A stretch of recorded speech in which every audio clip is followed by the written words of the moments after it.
Welcome back to the DKJ Dream Education, an initiative to make your dream achievable.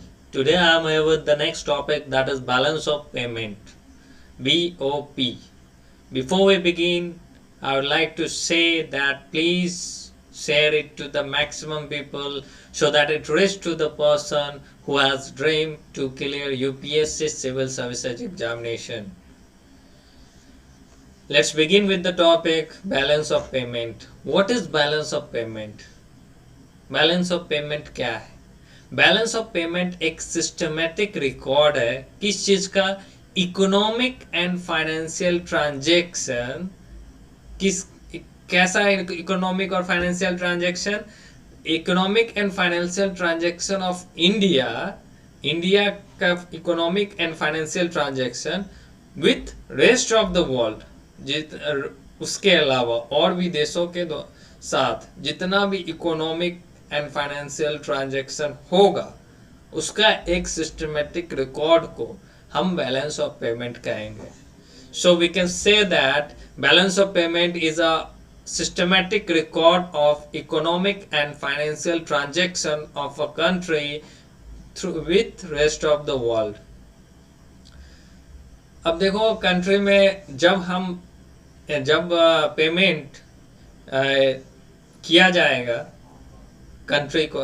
अपने country को from the foreign से payment आएगा उसको credit कहेंगे, और जब पेमेंट जाएगा उसको डेबिट कहेंगे. मतलब इंडिया से पेमेंट बाहर जा रहा है उसको डेबिट कहेंगे. तो ये दो क्रेडिट एंड डेबिट्स का दो कॉलम होता है. उसकी बैलेंस ऑफ पेमेंट का 3 कंपोनेंट होता है. पहला क्या है? Current account. दूसरा क्या है? Capital account. तीसरा क्या है? Official reserves. तो करेंट अकाउंट में क्या क्या आएगा? करेंट अकाउंट में सारा बैलेंस ऑफ ट्रेड्स का आएगा. प्रीवियस लेक्चर में हम लोग बैलेंस ऑफ ट्रेड जाने थे. ट्रेड किसी गुड्स का ट्रेड हो, सर्विस का ट्रेड हो या ट्रांसफर पेमेंट हो, ये सब आ जाएगा करेंट अकाउंट में. कैपिटल अकाउंट में क्या आ जाएगा? Foreign investment. फॉरेन इन्वेस्टमेंट में क्या है? एफडीआई जैसे हो गया, foreign direct investment, FPI, foreign portfolio investment. फिर आ जाएगा external assistance and deposits, borrowings. फिर और भी कुछ इस तरह के जो फ्लोज होंगे उसको हम लोग कैपिटल अकाउंट में डालेंगे. ऑफिशियल रिजर्व्स में क्या आएगा? ऑफिशियल रिजर्व्स में आ जाएगा आपको गोल्ड, फिर फॉरेन करेंसीज, फिर आ जाएगा आपका एसडीआर, स्पेशल ड्राइंग राइट्स. तो ये सारा चीज ऑफिशियल रिजर्व में आ जाएगा. तो ये 3 कंपोनेंट है, current, capital and official reserves. Official reserves use किया जाता है कब? जब balance of payment of current and capital is not balance. अब इससे रिलेटेड एक करंट अफेयर्स है. बैलेंस ऑफ पेमेंट 2020 और 21 का बहुत ही स्ट्रांग रहा, क्योंकि यहाँ पे इंपोर्ट जो है वो बहुत कम हो गया, एक्सपोर्ट बहुत ज्यादा हो गया. क्यों? क्योंकि एक्सपोर्ट का इम्प्रूवमेंट बहुत ज्यादा हुआ और इंपोर्ट कम हो गया because of make in India. The export in July 2020 is at about 91% export level of July 2019 figure. 2019 से 2020 के कंपैरिजन में 2019 के कंपैरिजन में जुलाई 2020 को 91% ज़्यादा एक्सपोर्ट लेवल इसका था. Import still at 71% level as in July 2019. Trade surplus June 2020 में हुआ. India trade has turn surplus for the first time in 18 years. 18 साल में पहली बार ट्रेड सरप्लस हुआ है. क्यों? क्योंकि इंपोर्ट ड्रॉप हो गया कितना परसेंटेज? 47.59% इन जून 2020 2019 जून के कंपैरिजन में. A country posted trade surplus of USD 0.79 billion in जून 2020। क्यों ऐसा क्यों हुआ? तो डोमेस्टिक मैन्युफैक्चरिंग को बूस्ट किया गया, इस कारण से हुआ। The government is taking a step and support promote domestic manufacturing and industry. It has increased curbs on imports of product parts, especially from China, a part of आत्मनिर्भर initiative. Government के द्वारा आत्मनिर्भर भारत का जो इनिशिएटिव है, उस कारण से हमारा इंपोर्ट जो है वो कम हो गया और एक्सपोर्ट ज़्यादा, और हम लोग कम डिपेंडेंट रहने लगे इंपोर्ट पे। The government also reviewed all free trade agreement FTA done between 2009 and 11, found most of them are asymmetrical. FTA done earlier have permitted foreign goods to come easily into the country, but Indian goods have not been allowed reciprocally entry. मतलब import करना तो आसान होता था पहले, government ने बहुत छूट दे रखी थी, लेकिन एक्सपोर्ट करना वही मुश्किल हो जाता था। इस कारण से गवर्नमेंट ने इस चीज़ को देखा, जो 2009 से 2011 तक ऐसा चल रहा है, तो ये गड़बड़ है। इसमें पहले क्या होता, जैसे यूरोपियन कंट्रीज टेक्निकल स्टैंडर्ड जो इंडिया का था, उसको इंपोर्ट करने नहीं दे रहे थे। मतलब European countries have opposed technical standard imposed by India on import of tyres, even as they have restricted export of tires from India. A change in mode of manufacturing. The government has also asked him investing the country to stop having assembly workshop approach that has typically characterized Indian manufacturers.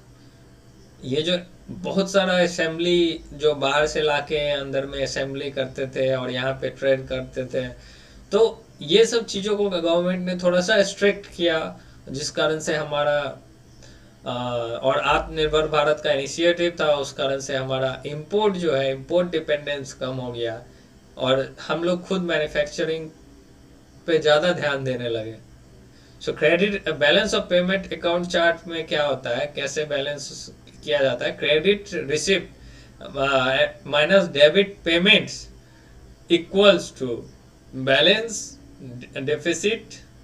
अगर ये negative आएगा तो deficit हो जाएगा। Surplus कब होगा? जब ये पॉजिटिव हो जाएगा। क्रेडिट माइनस डेबिट पेमेंट, मतलब credit receipt minus debit payment, अगर ये निगेटिव होता है तो हमारा डेफिसिट हो जाएगा, और deficit balance of payment.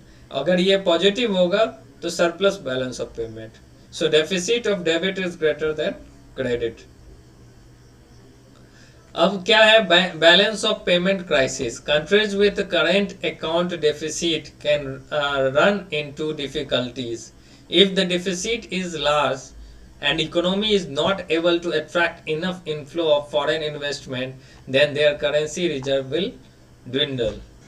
There may come a point when the country needs to seek emergency borrowing from institutions such as the International Monetary Fund, and that may lead to external debt.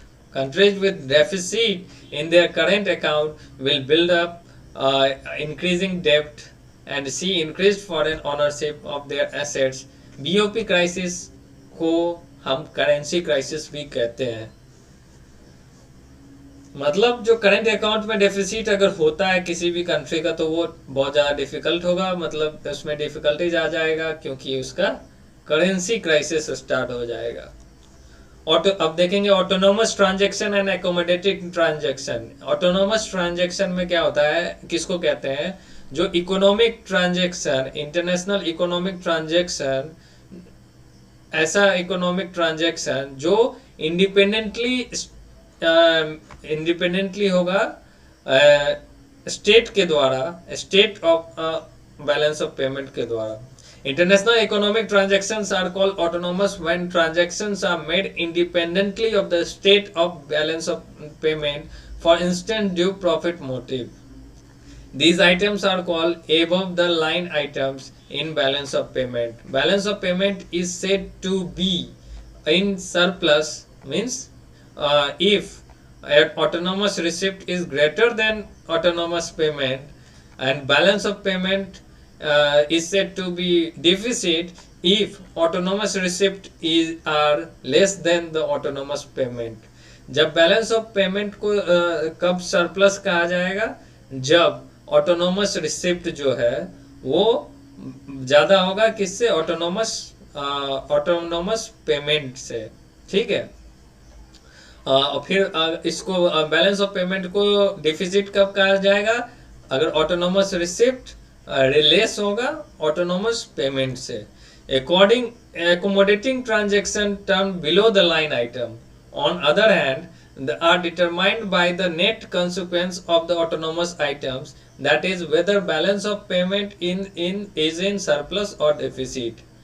The official reserves transaction are seen as accommodating item in balance of payment. Official reserves transaction जितना भी होगा उसको हम लोग accommodating कहते हैं, क्योंकि current capital account में जो imbalance होगा उस बैलेंस को उसको इम्बैलेंस को बैलेंस करने के लिए हम लोग ऑफिशियल रिजर्व्स का इस्तेमाल करते हैं।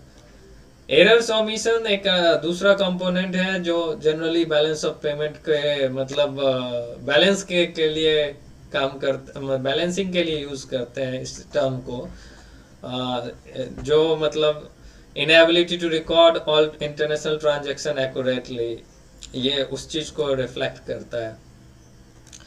तो ये यहाँ पे हमारा खत्म होता है बैलेंस ऑफ पेमेंट।